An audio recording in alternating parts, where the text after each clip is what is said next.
तो नमस्कार दोस्तों, मेरा नाम वायु अमन है और स्वागत करता हूं आप सभी का आज के इस शानदार वीडियो में। जिस वीडियो में हम बात करेंगे पौधों में परिवहन, क्लास 11th बायोलॉजी चैप्टर 11। क्या है? पौधों में परिवहन, ट्रांसपोर्ट इन प्लांट।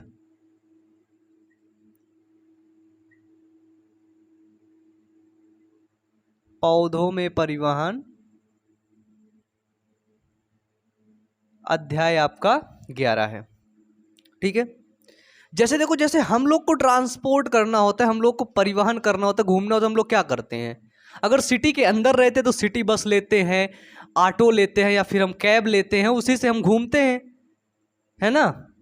सिटी के हर सेंटर पे जा घूमते हैं जहाँ जहाँ पे हमें घूमना होता है। अगर सिटी के बाहर जाना होता है तो हम ट्रेन लेते हैं या फिर हम जो है परिवहन, उत्तर प्रदेश परिवहन या मध्य प्रदेश परिवहन जो है रोडवेज लेते हैं या फिर फ्लाइट लेते हैं। ठीक है, तो इसी तरह क्या होता है, ठीक जैसे अब समझ लो, सिटी को समझ लो पूरा पौधा है।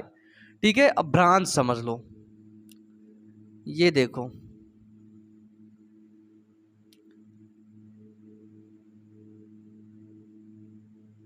ये एक पौधा है। ठीक है, अब इस पौधे के अंदर हमने क्या देखा,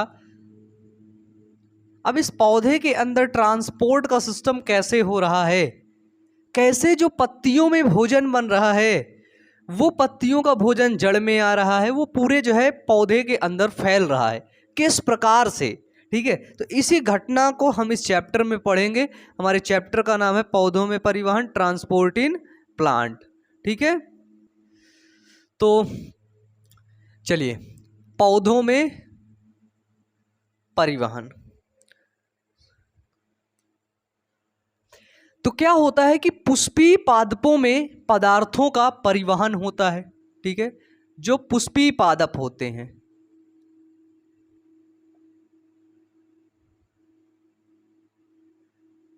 पुष्पीय पादपों में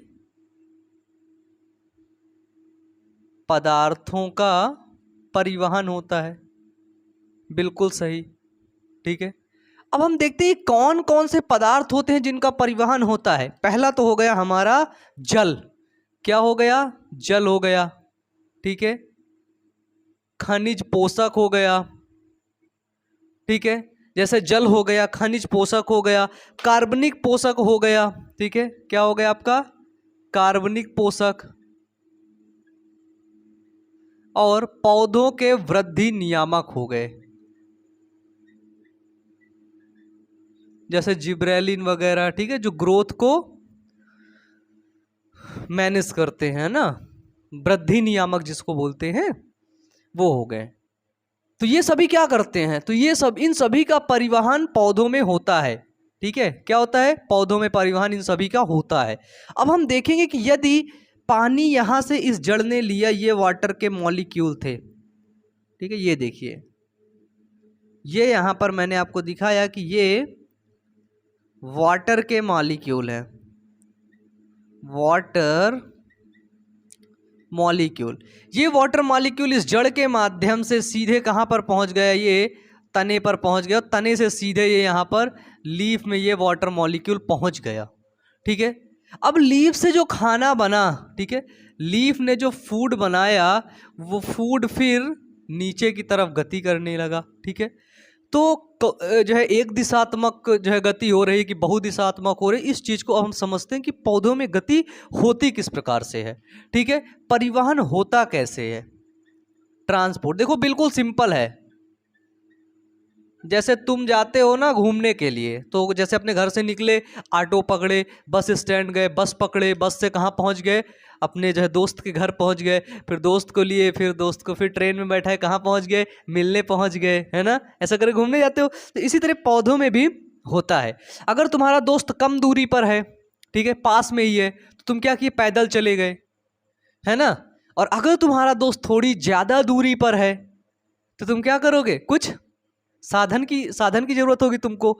तो यहां पर जो परिवहन होता है वो दो तरह से होता है। ठीक है, एक होता है कम दूरी तक पदार्थों की गति। क्या होता है? कम दूरी तक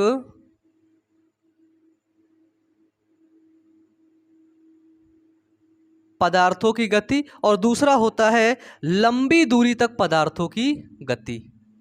ठीक है, लंबी दूरी तक पदार्थ गति कर रहे हैं।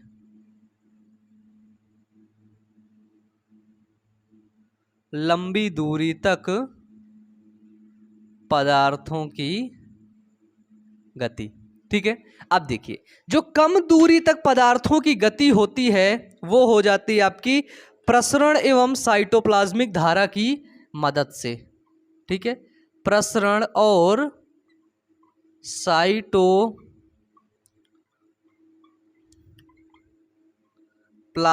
धारा की मदद से क्या होता है, कम दूरी तक गति होती है। जैसे ये एक कोशिका है, ये दूसरी कोशिका है, फिर ये तीसरी कोशिका। ठीक है, ये देखिए, ये अगर इसको इस सेल में जो है गति करना है, यहां से कोई सामान है इसको यहां भेजना है, फिर इस कोशिका में यहां तक भेजना है, तो इसको दिया, फिर इसको दिया, फिर यहां तक पहुंच आया सामान। ठीक है, यानी कि कोशिका में, कोशिका के आसपास मतलब कम दूरी पर गति हो रही है। ठीक है, जैसे यहां से गति हुई, इस जगह से हुई, यहां से हुई, यहां तक खत्म हो गई, है ना। कम दूरी तक यदि गति हो रही है तो वो प्रसरण एवं साइटोप्लाज्मिक धारा की मदद से होता है। ठीक है, और कम दूरी तक की गति जो होती है वो सक्रिय प्लस निष्क्रिय दोनों तरह की होती है। अभी हम देखेंगे कि एक्टिव ट्रांसपोर्ट क्या होता है। ठीक है, सक्रिय ट्रांसपोर्ट, सक्रिय परिवहन क्या होता है और निष्क्रिय परिवहन क्या होता है, इसको भी देखेंगे। ठीक है, और अगर पदार्थ लंबी दूरी तक गति कर रहा है, जैसे पत्ती से जो खाना बना है वो सीधे आएगा अब जड़ में स्टोर होने। ठीक है, यदि पदार्थ लंबी दूरी तक गति करे तो उसके लिए संवाहिनी तंत्र की आवश्यकता होती है। किसकी आवश्यकता होती है?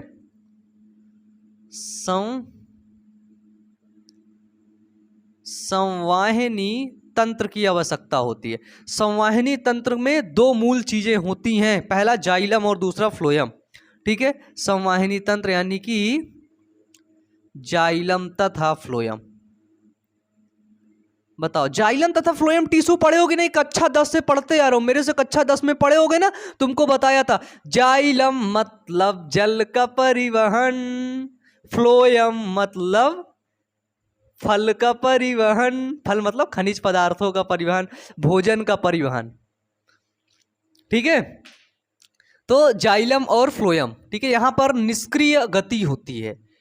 ठीक है, तो हमने परिवहन को देखा, ट्रांसपोर्ट को देखा। यदि कम दूरी पर जो है गति हो रही है, कम दूरी तक पदार्थों की गति हो रही है, तो वो होगी प्रसरण और साइटोप्लाज्मिक धारा की मदद से होगी। यदि पदार्थों की गति लंबी दूरी तक हो रही है तो उसके लिए एक संवाहिनी तंत्र की आवश्यकता होगी, जिसमें जैसे जाइलम और फ्लोएम जो टिश्यू होते हैं उनकी आवश्यकता आपको पड़ेगी। ठीक है, चलिए इसको मिटा दें। चलिए, अब यहां पर ट्रांसपोर्ट हमने देखा, एक होता है सक्रिय, एक होता है निष्क्रिय, है ना। अब इसको देख लेते भाई, ये क्या है? क्या हमने देखा? हमने देखा सक्रिय। सक्रिय परिवहन क्या होता है? तो देखो, सक्रिय परिवहन में जब पदार्थ निम्न सांद्रता से उच्च सांद्रता वाले क्षेत्र में जाता है, क्या होता है कि जब पदार्थ निम्न सांद्रता से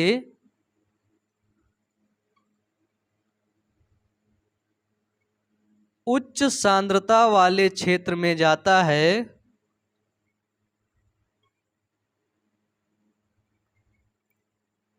तो इसको बोलते हैं सक्रिय परिवहन।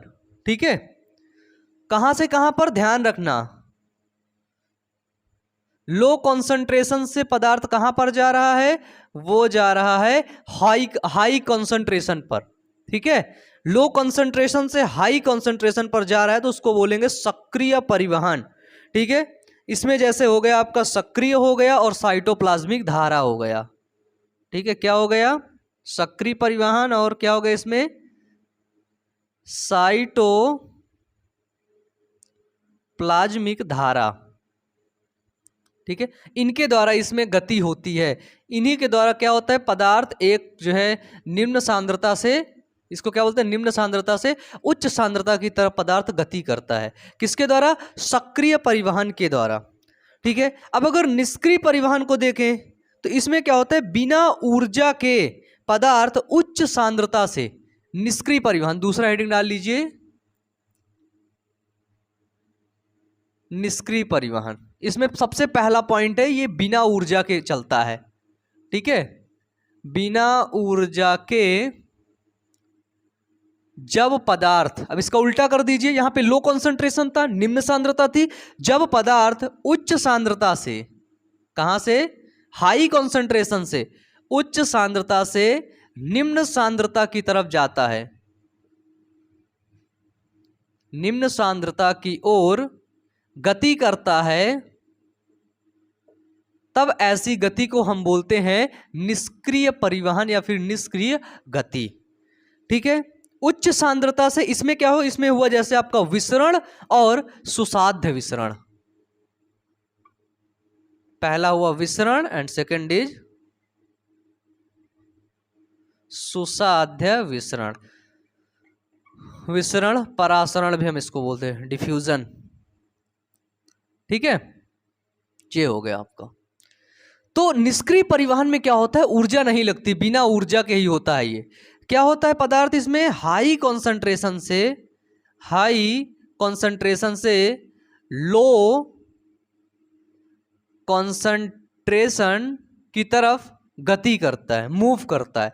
हाई कॉन्सेंट्रेशन से लो कॉन्सेंट्रेशन की तरफ जब पदार्थ गति कर रहा हो तो हम बोलेंगे इसमें कौन सा परिवहन हो रहा है, निष्क्रिय परिवहन हो रहा है।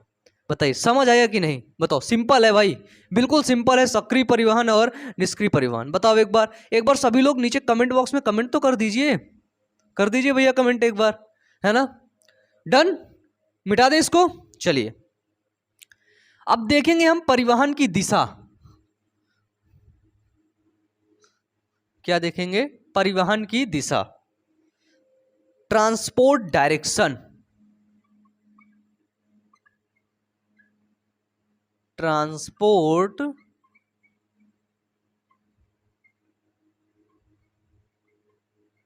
डायरेक्शन, परिवहन की दिशा। तो देखिए मूली पादपों में क्या देखने को मिलता है, जाइलम परिवहन एक दिशात्मक होता है ना। क्या होता है कि मूली पादपों में जाइलम परिवहन क्या होता है, तो वो होता है एक दिशात्मक। समझना, एक दिशात्मक। जाइलम क्या करता है, जाइलम टिश्यू क्या करता है, वाटर ट्रांसपोर्ट करता है ना। बताओ जाइलम जो टिश्यू होता है वो जल का परिवहन करता है कि नहीं, है कि नहीं भाई, है कि नहीं, बोलो जल्दी, है कि नहीं, है ना, है ना, है ना। तो जाइलम परिवहन क्या होता है, वो एक दिशात्मक होता है।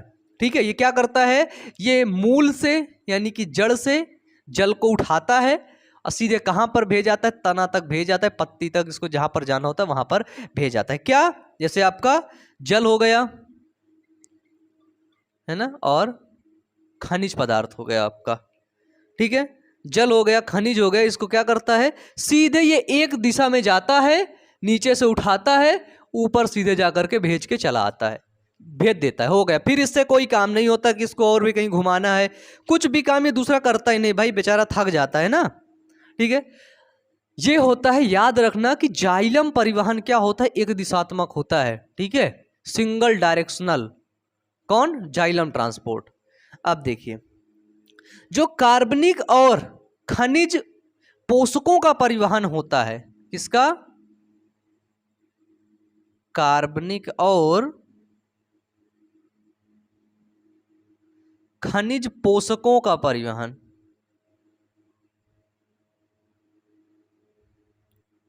ठीक है, जो कार्बनिक और खनिज पोषकों का परिवहन होता है वो आपका बहुदिशात्मक होता है। ठीक है, क्या होता है, बहुदिशात्मक होता है। अब कैसे होता है इस चीज को समझना। देखो यहां वाली पत्ती थी, एक यहां भी पत्ती बना देता हूं मैं, ये देखिए एक यहां पत्ती थी, एक ये देखिए यहाँ पत्ती है, एक यहाँ पत्ती है। ये वाली पत्ती जो है खाना नहीं बनाई एक दिन, ठीक है, एक दिन खाना नहीं बनाई तो उसने बोल दिया कि भाई बगल वाली से जो खाना दे देना। तो यहाँ से जो फूड मटेरियल वो ट्रांसफर हुआ, यहाँ आ गया, ठीक है। जो फूड मटेरियल इसके पास से एक्स्ट्रा हुआ बचा, वो सीधे नीचे चला गया, कहाँ पर, जड़ में स्टोर हो गया। ये देखिए, है ना, यहाँ पर ये स्टोर होने लगा। जब काम पड़ेगा तो फिर यहाँ से भेज दिया जाएगा खाना, जब काम पड़ेगा तो यहाँ से भेज दिया। अब देख लो, खाना वहाँ से आया, यहाँ टहला, फिर यहाँ से यहाँ टहलते टहलते जड़ पहुँचाया। जब पतझड़ का टाइम आया, पत्तियाँ झड़ गई, तो भी पौधे को तो एनर्जी चाहिए ना, ऊर्जा चाहिए ना, है। तो उसके लिए क्या करेगा, जो नीचे खाना था उसको मांग लेगा कि भैया मेरे को खाना दो, मेरे को खाना दो, तो नीचे से खाना पहुँच जाएगा ऊपर। तो ये बहुदिशात्मक हुआ ना, हुआ ना। जो कार्बनिक और खनिज पोषकों का परिवहन होता है वो बहुदिशात्मक हुआ कि नहीं, बताओ। जैसे हमारी पत्ती है, पत्ती ने क्या किया, खाना को बनाया, ठीक है, फूड को इसने बनाया, कार्बनिक पदार्थ को, ग्लूकोज को इसने बनाया।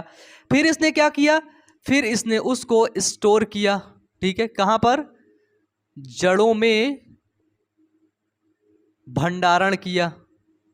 किसने, पत्ती ने खाना बनाया, फिर वो सीधे जा करके आया जड़ में, स्टोर हुआ। अब स्टोर हो गया, स्टोर है। अब भैया पता है क्या है, पतझड़ का मौसम आ गया। किसका आ गया, पतझड़ का मौसम आया, ठीक है। पतझड़ का मौसम आया तो क्या हुआ, पत्तियां झड़ गईं। क्या हुआ, क्या हुआ बताओ, पत्तियां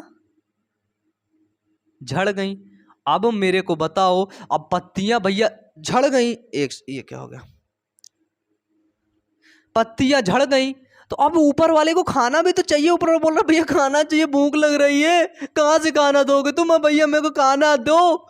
पत्ती जड़ गई, बोलो यार जो बहुत दर्द हो रहा है, सब पत्ती वत्ती गिर गई नीचे, खाना भी कुछ नहीं मिल रहा है, ज्यादा वो करोगे तना भी नीचे ऐसे गिर जाएगा। बोला मेरे को खाना चाहिए भाई, खाना दो मेरे को, खाना दो, खाना दो मेरे को, खाना दो। बोले वेट करो, अच्छा वेट करो। जब पत्तियां थी ना तो खाना बना करके नीचे से भेजी थी, हम तुम्हें खाना दे रहे हैं, तुम नई पत्ती बनाओ। तो फिर ये नीचे से जो फूड जो है था उसको भेजने लगे, नई पत्तियां आने लगी, बिल्कुल अच्छा लगने लगा, है ना। पत्तियां झड़ गई, फिर खाना पहुंचा दिया गया जड़ों से खाना पहुंचाया गया, जिसके द्वारा से नई पत्तियां उसमें आ गईं, ठीक है।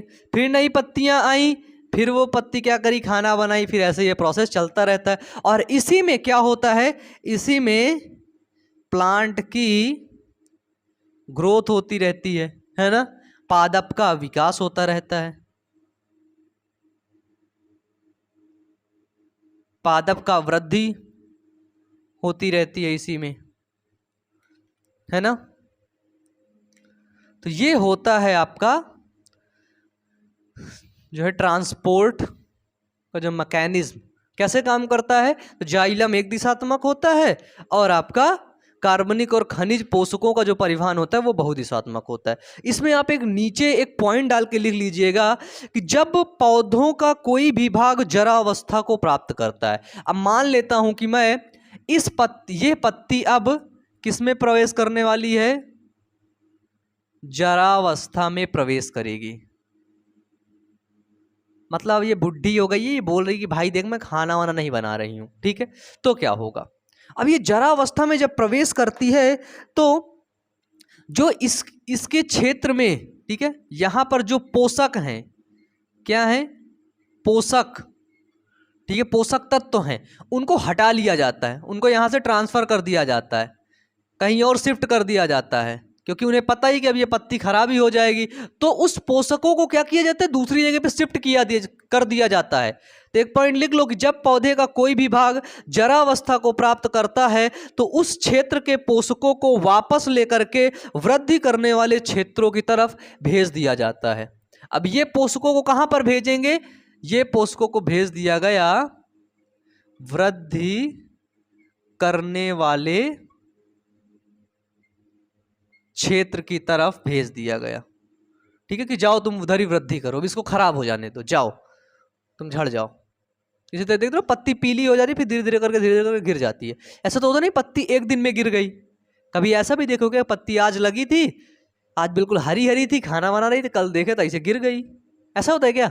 नहीं होता ना भाई। होता तो सिंपल ऐसे ही है, धीरे धीरे पहले हर जो है ग्रीन रहती है, फिर धीरे धीरे से येलो होती किनारे किनारे से, फिर उसके पोषक तत्व तो पौधा क्या करता है, हटा लेता है, फिर उस पोषक तत्व को कहाँ भेज देता है, उस पोषकों को दूसरी जगह पर भेज देता है, वृद्धि करने वाले क्षेत्र की तरफ वो शिफ्ट करने लगता है। धीरे धीरे धीरे धीरे धीरे धीरे करके वो पत्ती पूरी पीली हो जाती है और वो गिर जाती है।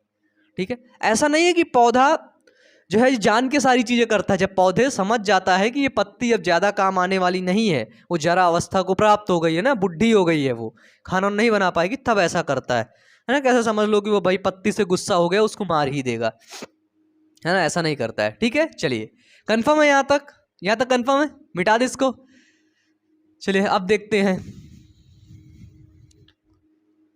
अब हम देखेंगे परिवहन के माध्यम, मीडियम ऑफ ट्रांसपोर्ट,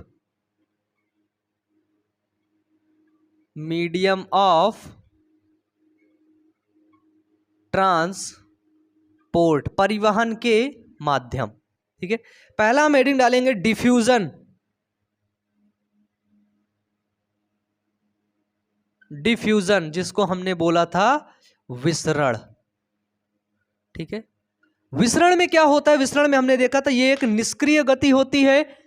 कैसी गति होती है? तो विसरण एक आपकी निष्क्रिय गति होती है और इसमें ऊर्जा व्यय नहीं होती है, नहीं होती ना, ऊर्जा व्यय इसमें होती ही नहीं। इसमें होता क्या है? इसमें अणु अनियमित रूप से गति करते हैं। ठीक है, विसरण में अणु अनियमित रूप से गति करते हैं। ठीक है, इधर उधर अपना टहलते रहते, बिल्कुल मस्ती में रहते हैं सब, है ना, अनियमित रूप से अपना इधर उधर गति करते रहते हैं। ठीक है, इसमें बेसिकली होता क्या है कि पदार्थ उच्च सांद्रता से कहां पर जाते हैं? निम्न सांद्रता की तरफ जाते हैं। ठीक है, जो पदार्थ होता है विसरण में कहां पर जाता है? पदार्थ उच्च सांद्रता से, विसरण में क्या होता है? पदार्थ उच्च सांद्रता से निम्न सांद्रता की तरफ गति करता है, जाता है। ठीक है, क्लियर है यहां तक? चलिए, विसरण जो होती है यह एक धीमी प्रक्रिया है और यह जीवित तंत्र पर निर्भर करती है। ठीक है, कि जीवित तंत्र कैसा है। ठीक है, तो याद रखना विसरण कैसी प्रक्रिया है? तो विसरण एक प्रकार की धीमी प्रक्रिया होती है। ठीक है, विसरण एक धीमी प्रक्रिया होती है और ये जीवित तंत्र पर निर्भर करती है। ठीक है, चलिए आगे है कि पादप शरीर में गैसीय गति का अकेला माध्यम होता है क्या? विसरण। ठीक है, पादप शरीर के अंदर गैसीय गति का, ठीक है, गैसीय गति जो गैस होती है वो जब गति करती है पौधे के अंदर तो उसका अकेला माध्यम होता है डिफ्यूजन, विसरण के द्वारा ही होता है। एक पॉइंट और लिख लीजिएगा कि द्रव्य और गैस में विसरण की क्रिया होती है जबकि ठोस और ठोस में विसरण कुछ अंश ही संभव होता है। ठीक है, विसरण द्रव्य और गैस में तो होती ही है, लेकिन ठोस और ठोस में विसरण क्या होता है? द्रव्य और गैस में विसरण होता है, ठोस और ठोस में विसरण कुछ अंश तक ही संभव होता है। ठीक है, अब अगर हम देखें विसरण की दर, कब विसरण धीमा होगा, कब विसरण ज्यादा होगा। ठीक है, विसरण की दर यदि हम देखें तो विसरण की दर सांद्रता की प्रवणता पर निर्भर करता है। ठीक है, सांद्रता की प्रवणता पर निर्भर करता है, पहला पॉइंट। अब मैं आपको इसको समझाऊंगा। ठीक है, जैसे देखिए ये एक सेल है, ये एक दूसरी सेल है। ठीक है, सिंपल से इस सेल के अंदर जो अणु हैं 1 2 3 4 5 6 7 8 9 10 11 12 13 14 15 16 17 18 20 21 22 23 24 25, इस सेल के अंदर 25 अणु हैं। ठीक है, इस सेल के अंदर सिर्फ 4 अणु हैं। ठीक है, ये क्या है, ये अधिक सांद्रता है इसकी। ठीक है, इसकी सांद्रता क्या है, तो इसकी सांद्रता ज्यादा है। ठीक है, देखना अभी इसकी सांद्रता क्या है, इसकी सांद्रता ज्यादा है। ठीक है, अब अगर जिसकी सांद्रता ज्यादा होगी, अब उसमें बताओ गति कैसी होगी, गति धीमी होगी या तेज होगी। विसरण की जो दर है वो पदार्थों के आकार पर निर्भर करता है। एक पॉइंट ये भी लिख लेना, विसरण की दर पदार्थों के आकार पर निर्भर करता है। ठीक है, तो हमें जाहिर से पता है कि सांद्रता अगर ज्यादा है तो इसकी गति दर तो कम होगी भाई, धीरे धीरे लड़ेंगे, लेकिन इनकी दर अधिक होगी। ठीक है, इनकी दर क्या होगी, इनकी दर अधिक होगी, ढेर सारा स्पेस मिल गया, ढेर सारी गति करेंगे ये, है ना। बताइए, अब ये क्या है, ये आपकी कम सांद्रता है, इसके कम सांद्रता है। अब जब ये अणु अधिक सांद्रता से कम सांद्रता में गति करेंगे, ठीक है, करेंगे बिल्कुल। इधर 25 अणु हैं, इधर कितने अणु हैं, इधर 4 अणु हैं। तो जब 25 अणु से 4 अणु में गति करेगा, पहला पॉइंट। दूसरा पॉइंट ये समझिए, ये सिंपल वही सेल है। ठीक है, ये आपका हाई कॉन्सेंट्रेशन है, इसमें आपके टोटल में मान जो है बना देता हूं। फिर इसमें है टोटल 25 अणु, और इसमें है आपके इस बार 15 अणु। ठीक है, ये निम्न सांद्रता है। ठीक है, लो कॉन्सेंट्रेशन, लो कॉन्सेंट्रेशन। अब बताइए मेरे को कि विसरण की दर किस में अधिक होगी, ए वाले में या फिर बी वाले में। अगर तुम हो, मैं हूं, ठीक है, मेरे पास 20 टॉफी, 20 नहीं 25 टॉफी है, तुम्हारे पास 4 टॉफी है। ठीक है, तो तुमने बोला भैया टॉफी दे दो मेरे को ना, मेरे पास 4 ही है। फिर मैं भी सोचा कि यार मेरे पास 25 है, दे देता हूं, तुमको दे दिया मैं, लो भाई ले लो 4 है तुम्हारे पास, लो 10 में दे दिया, 14 टॉफी हो गई तुम्हारे पास। ठीक है, लेकिन अगर मेरे पास 25 टॉफी हैं और तुम्हारे पास 15 टॉफी हैं, तो क्या मैं तुम्हें टॉफियां आसानी से दूंगा? मुझे लगेगा कि यार इसके पास 15 तो हैं, क्यों मांग रहा है, मेरे पास 25 हैं, आसानी से दूंगा क्या? नहीं दूंगा ना। खुद ही समझो, ध्यान से समझो इस चीज को। हाँ, दोगे क्या? नहीं दोगे ना।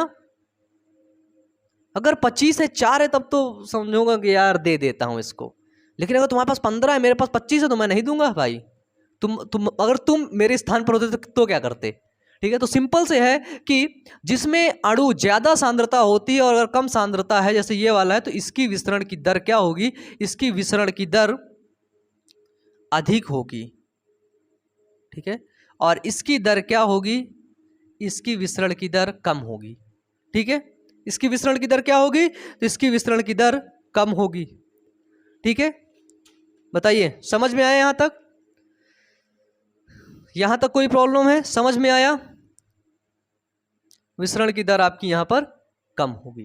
ठीक है, तो यहां पर जो गति होगी, ठीक है, जो दर होगी वो अधिक होगी इस जगह पर। 25 अणु में जल्दी से जो है विसरण जो है अणु ट्रांसफर होंगे उच्च सांद्रता से कहां पे? निम्न सांद्रता की ओर, हाई कॉन्सेंट्रेशन से लो कॉन्सेंट्रेशन की ओर। इसमें क्या होगा? इसमें धीरे धीरे जाएंगे, है ना, धीरे धीरे जाएंगे। अब भाई मेरे पास 25 टॉफियां थी, तुम्हारे पास 14 थे, लेकिन तुम मोटे थे, हट्टे कट्टे थे, तुम मुझसे मांगे, माना नहीं गया, तुम बोले अबे दे, नहीं तो मारूंगा 2 घंटा आप में। फिर मैं तुमको दे दिया 2-4 टॉफी, ले भैया ले, है ना, ऐसे करके। तो इसमें धीरे धीरे जाएंगे, लेकिन इसमें क्या हुआ? इसमें इंस्टेंट चले गए। तो दर किसमें ज्यादा हुई, गति किसमें अधिक हुई? इस वाले जो है कंडीशन में गति अधिक हुई विसरण की। ठीक है, अब देखिए विसरण की जो गति होती है ना, विसरण की जो दर होती है वो पदार्थों के अणुओं पर निर्भर करती है, सांद्रता की प्रवणता पर निर्भर करती है। सांद्रता की प्रवणता है, ठीक है, ए नंबर और बी नंबर सांद्रता की प्रवणता पर निर्भर करेगी, ताप पर निर्भर करेगी और दाब पर निर्भर करेगी। कहां पर? ताप पर निर्भर करती है और दाब पर निर्भर करती है, और अर्ध पारगम्य झिल्ली की पारगम्यता पर निर्भर करती है। किसकी? झिल्ली की पारगम्यता पर निर्भर करती है। ठीक है, समझ गए यहां तक? यहां तक समझ गए? बताइए, जो विसरण हो रहा होता है ठीक है, क्या हो रहा है, विसरण हो रहा है। तो विसरण में क्या होता है, जल और वसा में घुलनशील पदार्थ थे, वही अपना जो है विसरण की क्रिया में भाग ले रहे थे। ठीक है, जल और वसा में घुलनशील पदार्थ। ठीक है, चलिए विसरण मिटा दें, मिटा दें इसको, कंफर्म है, समझ में आया ना। ये कैसी गति है, निष्क्रिय गति होती ऊर्जा व्यय इसमें नहीं होता है। ये था आपका विसरण। अब सेकंड पॉइंट है आपका सुसाध्य विसरण। ठीक है, क्या है सुसाध्य विसरण, बिल्कुल सिंपल।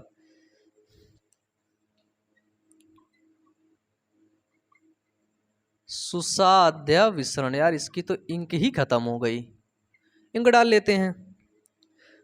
सुसाध्य विसरण ये भी बिना ऊर्जा के होता है। कैसे होता है, ये भी बिना ऊर्जा के ही होता है। ठीक है, ये भी विसरण की एक प्रक्रिया होती है जो बिना ऊर्जा के होती है। इसमें जो है आपको थोड़ा सा इमेज बना करके समझाना होगा। इंक डाल लेते हैं पहले, फिर हम लोग आगे बढ़ते हैं। ठीक है, मार्कर में इंक बहुत लगती है भाई।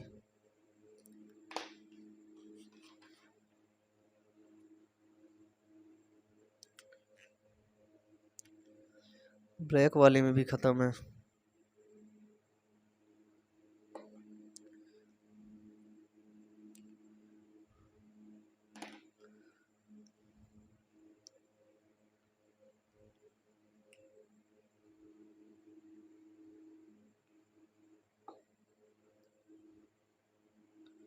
चलिए हो गया भैया, ए डन।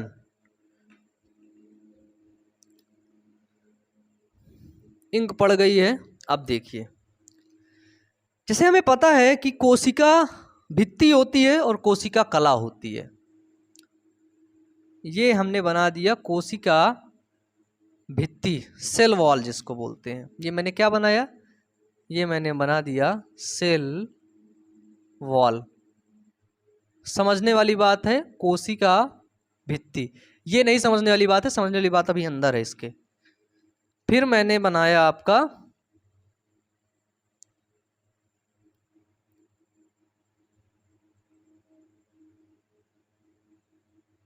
कोशिका कला। ये क्या है, कोशिका कला, प्लाज्मा मेम्ब्रेन। अच्छा ये बताओ, क्वेश्चन है, दो क्वेश्चन।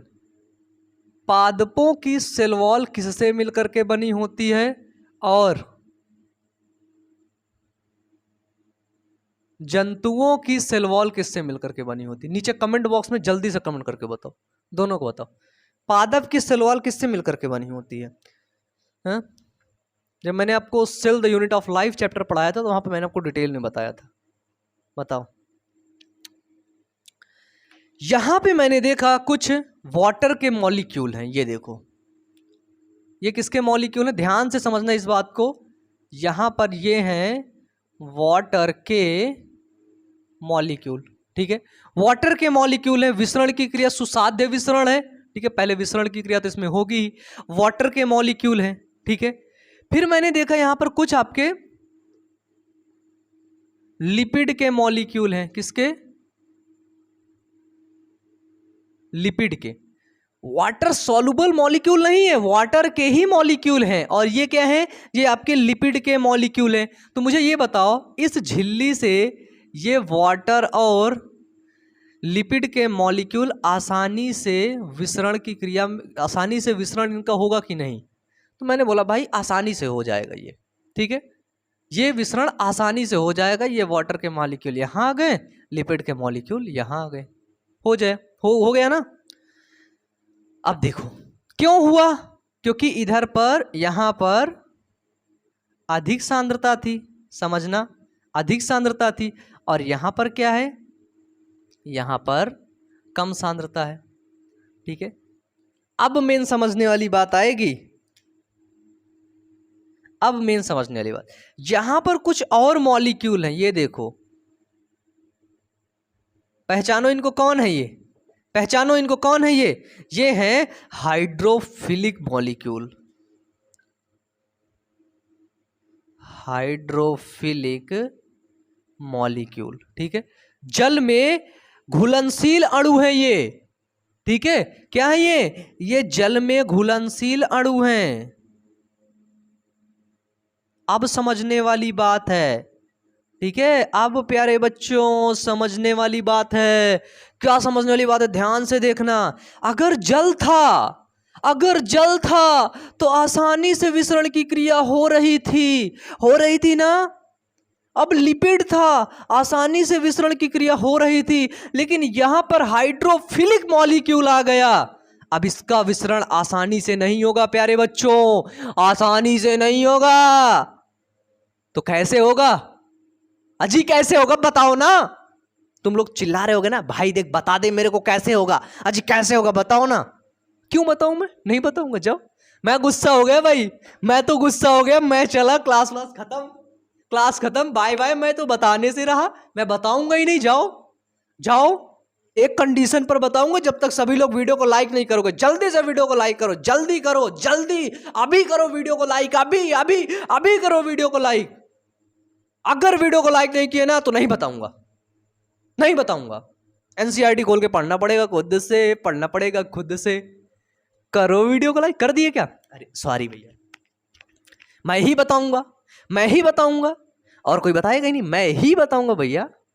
मैं ठेका लेकर के रखा हूं ना आप लोगों का, मैं बताऊंगा, कोई बात नहीं। देखो, जब यहां पर जल में घुलनशील अणु हमको देखने को मिले तब ये आसानी से जाएंगे नहीं। तो यहां पर क्या है, यहां पर कुछ चैनल बनाए गए हैं। कहां पर? इस जगह पर देखिए, ये कुछ चैनल बनाए गए हैं, ये देखिए, ये देखिए, ठीक है। इन चैनल को बोलते हैं प्रोटीन चैनल। इन चैनल को क्या बोलते हैं? इन चैनल को बोलते हैं प्रोटीन चैनल। क्या बनाए गए हैं? प्रोटीन चैनल बनाए गए हैं। अब ये क्या होंगे, इन्हीं प्रोटीन चैनलों की मदद से कहां पहुंच जाएंगे? इस सेल के अंदर पहुंच जाएंगे। बताइए, है ना सिंपल, है ना सिंपल। प्रोटीन चैनल, इसको बोलते हैं परिवहन प्रोटीन, हिंदी में भी बोलते हैं इसको परिवहन प्रोटीन की मदद से पहुंच जाएंगे। ठीक है, कहां पर पहुंच जाएंगे? कोशिका के अंदर आपका पहुंच जाएंगे। विश्वास नहीं हो रहा ना? एनसीईआरटी खोल के दिखा रहे हैं, रुकना अभी, यही है, हाँ यही है, रुकना रुकना भाई, मैं दिखा रहा। बायोमोलिक्यूल, ये देखो, खोलो पेज नंबर 117, पेज नंबर 117। ये देखो, ये कोशिका के बाहर क्या है, यहां पर ये कोशिका के बाहर हैं, कोशिका के बाहर, ठीक है। क्या है? हाइड्रोफिलिक मॉलिक्यूल है हमारे पास, हमारे पास नहीं, कोशिका के बाहर ही है वो, ठीक है। ये देखिए कोशिका के बाहर, फिर यहां पर ये चैनल बना है परिवहन प्रोटीन, ठीक है। ये देखिए रेड कलर से दिखाया गया है परिवहन प्रोटीन, और यहां पर ये क्या है? ये परिवहित अणु हैं। क्या है दोस्तों? परिवहित अणु। ये अणु कैसे हैं? इनको बोलते हैं परिवहित अणु, ट्रांसपोर्टेड मॉलिक्यूल, है ना, वही होगा ना, परिवहित अणु, ठीक है। पेज नंबर 117 एनसीईआरटी का खोल लो, सारा कुछ इसमें लिखा हुआ है। पेज नंबर 117 बताए दे रहा। तो इसमें क्या हुआ, हमें पता है कि लिपिड और जल में जो है, लिपिड में घुलनशील पदार्थ झिल्ली के माध्यम से तेजी से विसरित हो जाते हैं, ठीक है। लिपिड के मॉलिक्यूल या फिर लिपिड में घुलनशील पदार्थ, ठीक है, लिपिड या फिर लिपिड में घुलनशील पदार्थ इस झिल्ली की मदद से, यहां पर जो प्लाज्मा मेम्ब्रेन है, इस झिल्ली की मदद से आसानी से विसरित हो जाते हैं। दूसरा है जो जल रागी पदार्थ होते हैं, ठीक है, जिसको बोलते हैं मोइटी, मोइटी जिसको बोलते हैं जल रागी, ठीक है। जल में घुलनशील जो पदार्थ होते हैं वो कठिनाई से गुजरते हैं और इनके लिए एक विशेष व्यवस्था होती है, उसके लिए प्रोटीन रास्ता बनाती है, जिसको और झिल्लिका में मौजूद रहती है। क्या होती है? प्रोटीन रास्ता बनाती है। क्या बनाती है? प्रोटीन रास्ता बनाती है, जिसको हम प्रोटीन चैनल के नाम से जानते हैं। फिर नीचे लिख लीजिएगा कि एक जो है नोट डाल करके, एक पोरिन नाम की प्रोटीन होती है। क्या होती है? पोरिन नाम की प्रोटीन होती है, जो प्लास्टिड, माइटोकॉन्ड्रिया और बैक्टीरिया में बाह्य झिल्ली में बड़े आकार के छिद्र का निर्माण करती है। यहीं पर बाह्य झिल्ली पे क्या करती है? पोरिन जो होती है, पोरिन बाह्य झिल्ली पर बड़े आकार का छिद्र का निर्माण करती है। किसमें? बैक्टीरिया में, प्लास्टिड में, माइटोकॉन्ड्रिया में, जिसके कारण से क्या होता है, प्रोटीन के छोटे साइज के अणु भी इससे गुजर सके। ठीक है, पोरिन क्या करती है?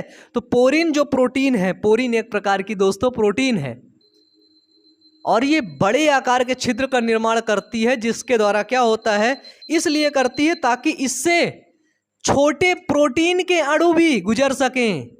क्या हो? छोटे जल के अणु नहीं दोस्तों, छोटे प्रोटीन की अणु भी इससे गुजर सके और यहां पर पहुंच आए। यहां पर कहां पर? या तो माइटोकॉन्ड्रिया में, या तो ये प्लास्टिड में, ठीक है, या फिर बैक्टीरिया में। ये था आपका सुसाध्य विसरण। बताइए समझ में आया? आया समझ में? नीचे कमेंट बॉक्स में कमेंट करके बताइए। इसको बना लीजिए, मिटा दें। चलिए आपके देखिए सुसाध्य विसरण। एक सेकंड, अरे गलती किया मैं भैया, बड़ी गलती हो गई मेरे से। आपको एक बार एनसीईआरटी का भी डायग्राम बना के समझा देता हूं। जैसे आपको पता है कि जो प्लाज्मा मेम्ब्रेन होती है उसमें आपको पता है ना, द्विस्तरीय क्या होती है, लिपिड की परत होती है ना। ये देखिए फ्लूइड मोज़ेक मॉडल आपने पढ़ा है कि नहीं?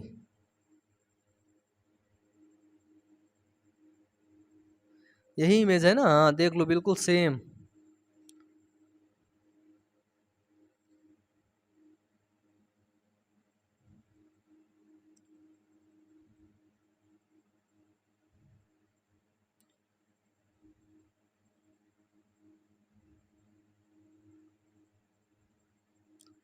ये देखो, है ना। अब यहीं पर देखो चैनल बना दिया गया है, यहीं पर देखो चैनल बना दिया गया है।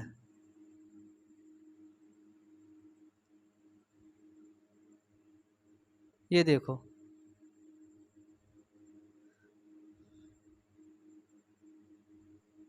पेज नंबर 117 में डायग्राम है। ठीक है, ये कोशिका की पूरी दीवार है। ये क्या है? ये कोशिका की पूरी दीवार है। ठीक है, ये सेल इनर साइड,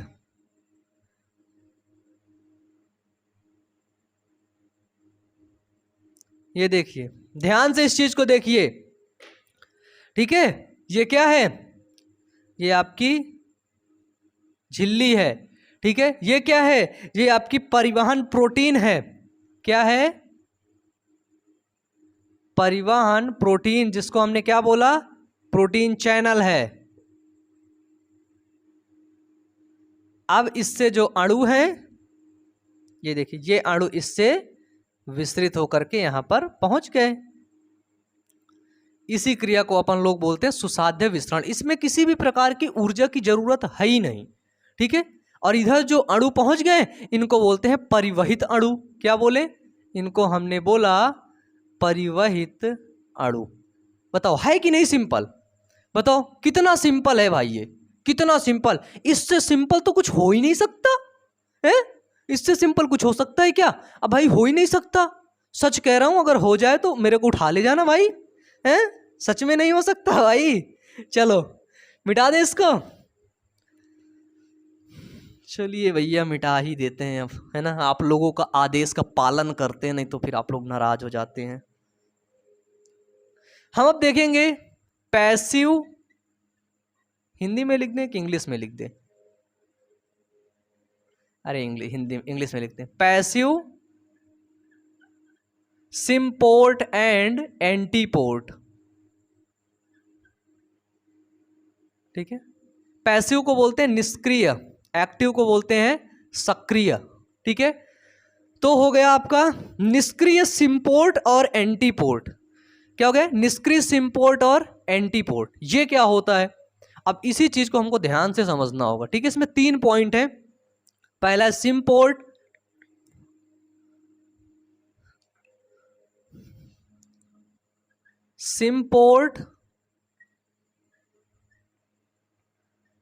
एंटीपोर्ट और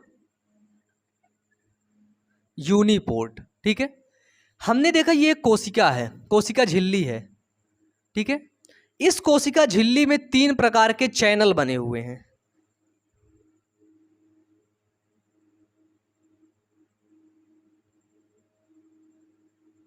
है ना।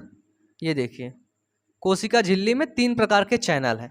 अब इससे पदार्थ के अणु गति करेंगे, कोई अंदर जा रहा होगा, कोई बाहर आएगा। तो अब हम देखते हैं सिम्पोर्ट में क्या होता है कि दोनों अणु एक ही दिशा में झिल्लिका को पार करते हैं। दोनों अणु एक ही दिशा में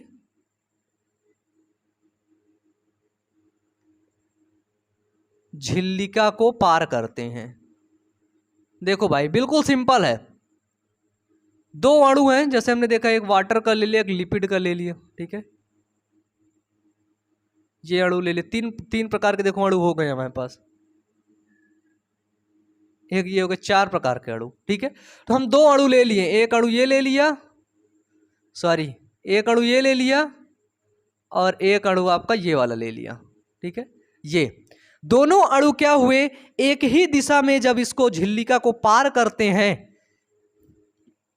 कहां गया, ये देखिए ये झिल्लिका को पार कर गए, यहां पे निकल आए, तो हम इस घटना को बोलते हैं सिम्पोर्ट, ठीक है।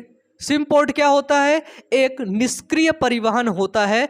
आप एनसीईआरटी खोल लीजिएगा, एनसीईआरटी के पेज नंबर 178 में पूरा डायग्राम बना हुआ है, आपको एक एक पॉइंट समझ में आ जाएगा, ठीक है।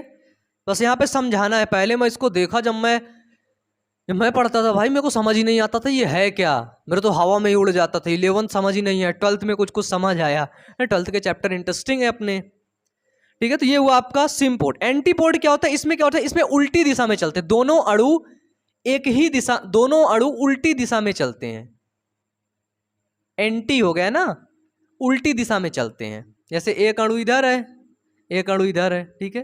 तो उल्टी दिशा में कैसे चलेंगे, एक उधर से अंदर बाहर आया, एक बाहर से अंदर चला गया, ठीक है। इस घटना को बोलते हैं एंटीपोर्ट। ये आपका बाहर आया और ये अंदर चला गया, ठीक है। दोनों अणु क्या होते हैं, उल्टी दिशा में जब चलते हैं तो बोलते हैं एंटीपोर्ट। यूनिपोर्ट क्या होता है, इस चीज को ध्यान से समझना।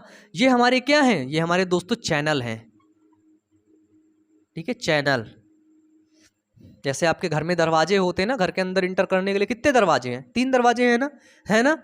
एक में सामने वाला, एक उसके बगल में छोटा सा, एक खुफिया दरवाजा पीछे से। भाई मेरे को सब पता है, मेरे से मत छुपाओ, सब जानता हूं मैं खुफिया दरवाजे से अंदर आ जाऊंगा तुम लोग के देखने के लिए। तुम लोग क्या कर रहे हो भाई, मस्ती कर रहे हो कि भाई अच्छे से पढ़ रहे हो, है ना। चलो अब देखो यूनिपोर्ट क्या होता है, इसमें जब एक अणु दूसरे अणु से स्वतंत्र होकर झिल्लिका को पार करता है, क्या होता है कि जब एक अणु दूसरे अणु से स्वतंत्र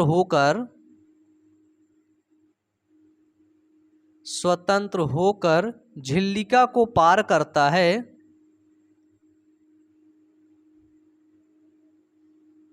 ठीक है, तो हम उस घटना को बोलते हैं वो एंटीपोर्ट होता है। यूनिपोर्ट होता है, यूनिपोर्ट, इसको हिंदी में ऐसे ही लिखेंगे यूनिपोर्ट, एनसीईआरटी में भाई ऐसे ही लिखा है, ठीक है। तो क्या हुआ, कोई एक अणु है, ये अणु मैंने देख लिया आपको, ये वाला अणु है, ठीक है, लिपिड का अणु मान लेते हैं ये है। अब ये स्वतंत्र होकर के इस झिल्लिका से पार हो गया, ठीक है। तो हम इसको क्या बोले, ये एंटीपोर्ट हुआ। क्या हुआ, यूनिपोर्ट हुआ। क्या हुआ, यूनिपोर्ट हुआ, ठीक है। डन, समझ में आया। गला खराब हो गया यार,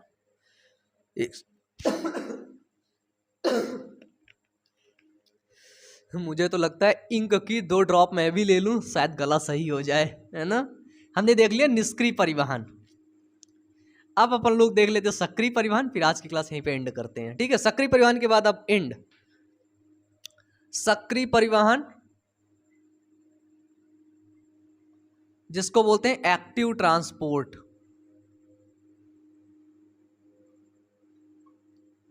देखिए एक्टिव ट्रांसपोर्ट में क्या होता है, बिल्कुल सिंपल है। इसमें क्या होता है, इसमें कम सांद्रता से अधिक सांद्रता की ओर चीजें गति होती हैं। पदार्थ क्या होता है, कम सांद्रता से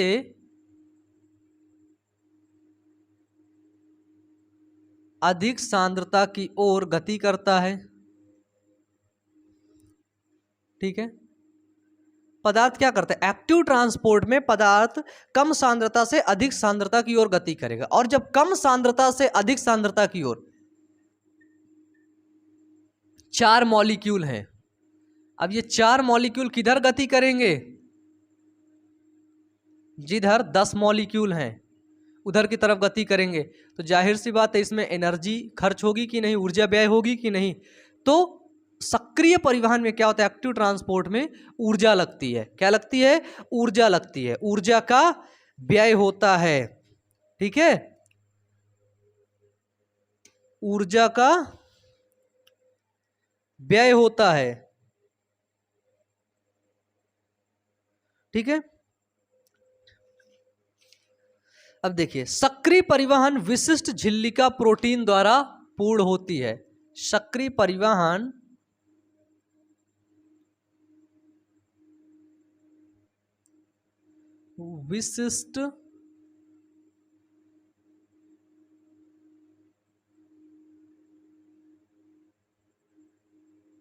विशिष्ट झिल्लिका प्रोटीन द्वारा पूर्ण होती है। कैसे होती है, तो सक्रिय परिवहन विशिष्ट झिल्लिका प्रोटीन द्वारा पूर्ण होती है, पूर्ण किया जाता है, ठीक है। पंप एक तरह की प्रोटीन होता है, इसमें क्या है कि इसमें एक पंप होता है, ठीक है। पंप क्या होता है, पंप एक तरह की प्रोटीन है। इसी एक्टिव ट्रांसपोर्ट में क्या होता है, पंप होता है, ठीक है। वो पंप क्या होता है, तो पंप एक प्रकार की प्रोटीन होता है जो पदार्थ को झिल्लिका के आर पार कराने में ऊर्जा का प्रयोग करता है, ठीक है। जो पदार्थों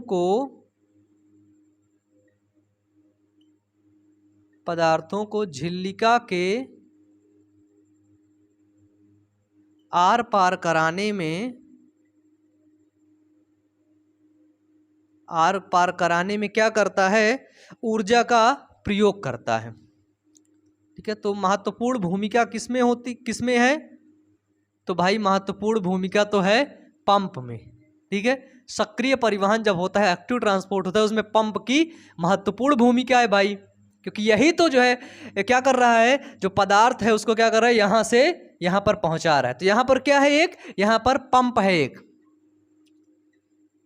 ठीक है। इस पंप के माध्यम से प्रेस कर दिया जा रहा है और ये नली से होते हुए, ये पाइप से होते हुए ये अणु यहां पे पहुंच जा रहे हैं, ठीक है। और पंप क्या है, तो पंप एक प्रकार की दोस्तों प्रोटीन होता है। क्या होता है, तो पंप एक प्रकार की प्रोटीन होता है। बताइए, यहां तक क्लियर है, यहां तक क्लियर है। अब नेक्स्ट क्लास में हम लोग पढ़ेंगे प्लांट वाटर रिलेशन, पादप जल संबंध। तो नीचे कमेंट बॉक्स में अपना रिव्यू भाई जरूर दीजिएगा, हाथ जोड़कर विनती करता हूं, कमेंट जरूर करिएगा। तो मिलते हैं नेक्स्ट वीडियो में, wish you all the best, thank you.